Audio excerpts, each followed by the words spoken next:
রাত তখন 2:30। আজ ফিরতে বড্ড দেরি হয়ে গেল। চাকরির জন্য পরিবার থেকে এসে পড়লাম গোপালগঞ্জ জেলায়। ব্র্যাক ব্যাংকে জব করি। ঝামেলা পোহাতে হয় অনেক। লোকে কিস্তি উঠানোর সময় কত হাসি খুশি আচরণ করে, অথচ একবার লোন নিয়ে নিলে আসল রূপ দেখায়। ব্যাংকে এসি রুমে থাকা স্যার তো এসব কিছু বোঝে না। আমাদেরকেই বৃষ্টিতে ভেজে রোদ্রে পড়ে ক্লায়েন্টের বাড়ির দরজায় দৌড়াতে হয়। কিস্তির টাকা নিয়ে অফিসে জমা না দিলে স্যারের বকাঝকা শুনতে হয়। এদিকে গ্রাহকরা কিস্তির টাকা না দিয়ে একবারে বাসা ছেড়ে পালা। দরজার সামনে সারাদিন শেষ করে রাত 1টা অবধি বসেছিলাম। উপায় না পেয়ে চলে যাচ্ছি।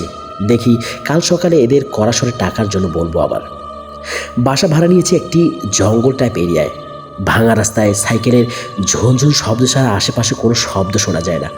এদিকে মজা করে সাইকেলের হ্যান্ডেলে 2টা লুকিং গ্লাস লাগিয়েছি। হয়তো নাট একটু লুজ হয়েছে, তাই ওটাও প্রচুর শব্দ ছড়াচ্ছে। এক হাতে ফোনের ফ্ল্যাশ লাইট, অন্য হাতে সাইকেলের হ্যান্ডেল ধরে যাচ্ছিলাম বাসার গন্তব্যে। এদিকে আকাশের অবস্থা তেমন সুবিধা ঠেকছে না। মনে হচ্ছে মেঘ ফোরে এক ঝাঁক পানীয় পাখির আগমন হতে চলছে। সাইকেল চালানোর মাঝে একটা শীতল বাতাস অনুভব করছি। প্যাডেল চাপার মাঝে আচমকা হাত থেকে ফোনটা পড়ে গেল রাস্তায়।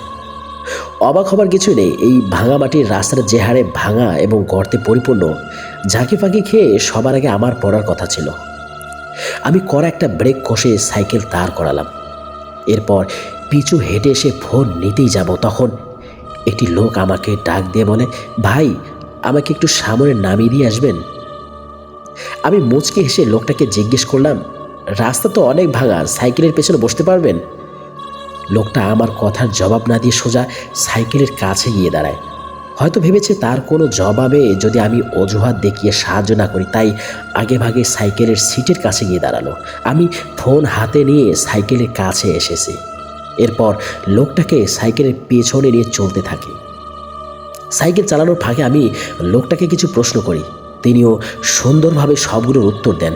আমার কাছে পুরো ব্যাপারটা ভালো লাগছিল। একা রাস্তায় একটা বন্ধু পাওয়া গেল।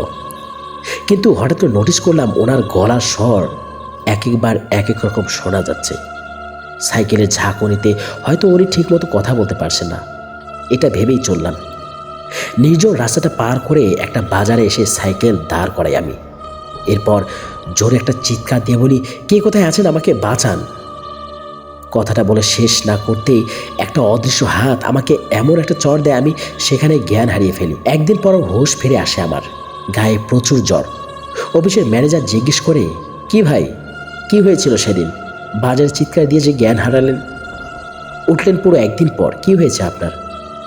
আমি আমতা আমতা করে জানাই, কিছু না স্যার, আমাকে ট্রান্সফার করেন অন্য স্থানে, নয়তো চাকরি থেকে বাতিল করেন। আমি এই জায়গায় আর থাকবো না।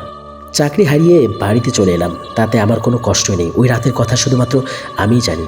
সাইকেলের হ্যান্ডেলের মজা করে যে লুকিং গ্লাস লাগিয়েছিলাম, সেটা না থাকলে হয়তো আমি জীবন্ত থাকতাম না আজ।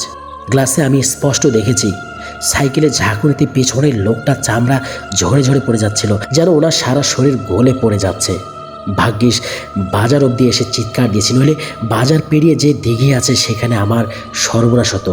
শুনেছি ওই দিঘিতে অনেক পথচারীর লাশ পাওয়া যেত, তবে আমি কনফিউজড, ওটা ভূত নাকি জিন। সাইকেলে আড্ডায় জিজ্ঞেস করা উচিত ছিল, কে তুমি?